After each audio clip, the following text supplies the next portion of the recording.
पर माँ का आशीर्वाद और बजरंगबली की कृपा सदैव बनी रहे। कुलदेवी एक ऐसी देवी शक्ति है जो आपके कुल की सुरक्षा करती है। कुलदेवी आपके परिवार की, आपके कुल की माँ है, मातृ शक्ति हैं, जिन्हें आपके पूर्वजों ने घर में स्थापित किया है और जिनकी पूजा आपके कुल में पीढ़ियों से होती आ रही है। जिस प्रकार एक माँ अपने बच्चे की सुरक्षा की चिंता करती है और हर संभव प्रयास करती है कि उसकी संतान को कोई नुकसान ना हो, इसी प्रकार घर की कुलदेवी भी अपने बच्चों की सुरक्षा की चिंता करती है। तो बहुत जरूरी है कुलदेवी के महत्व को समझना और उन्हें घर में यथोचित स्थान देना।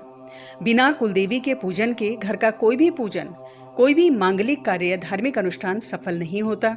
यदि कुलदेवी प्रसन्न हो जाए, आपके पूजन से संतुष्ट हो, तो इतनी दैवीय कृपा बरसती है कि आपका जीवन सुखमय हो जाता है।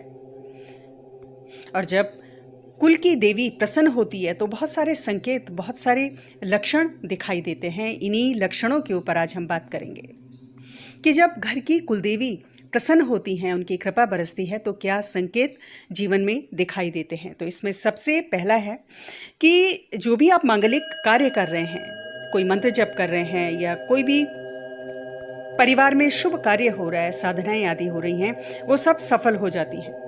कुलदेवी यदि आपसे प्रसन्न है तो आपके धार्मिक अनुष्ठानों में कोई अड़चन नहीं आती, वो निर्विघ्न संपूर्ण होते हैं। यदि आपकी कुलदेवी संतुष्ट नहीं है तो कितना भी आप पूजा पाठ, मंत्र जप आदि कर लें, वो प्रभावहीन होते हैं, क्योंकि आपके घर की कुलदेवी ही सबसे पहले आपकी पूजा को स्वीकार करती हैं। उनके माध्यम से पूजा आपके इष्ट तक पहुंचती है। बुरी ग्रह दशा है, उसके कारण भी घर में लड़ाई झगड़े होते हैं, या पितृ दोष भी इसका एक कारण हो सकता है।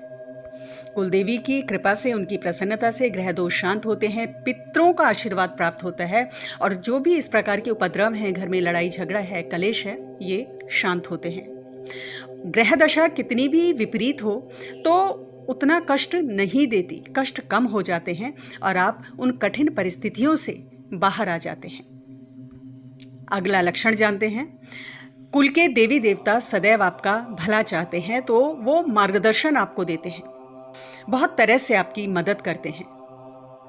भविष्य में हो रही कुछ विशेष घटनाओं की जानकारी स्वप्न के माध्यम से या किसी भी माध्यम से, ध्यान के माध्यम से आपको उनके द्वारा दी जाती है। विकट परिस्थितियों में आपको गाइड करते हैं। स्वप्न में, ध्यान में, साधनाओं में आपको संकेत देते हैं। कई बार ये संकेत बहुत स्पष्ट होते हैं और कई बार इतने स्पष्ट नहीं होते, तो उन्हें समझने का प्रयास करना चाहिए।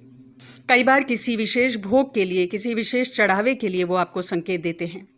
किसी विशेष पूजा या मांगलिक कार्य के बारे में आपको बताते हैं। तो जो भी संकेत आपको अपने कुलदेवी, कुलदेवता से मिलते हैं, उनको आपको समझना चाहिए और उनको पूर्ण करना चाहिए, क्योंकि जो भी मार्गदर्शन, गाइडेंस वो आपको देते हैं, उसके द्वारा वो आपको आने वाली विपदाओं से बचाना चाहते हैं, आपकी ऊर्जा को बढ़ाना चाहते हैं और आपके पुण्य कर्मों में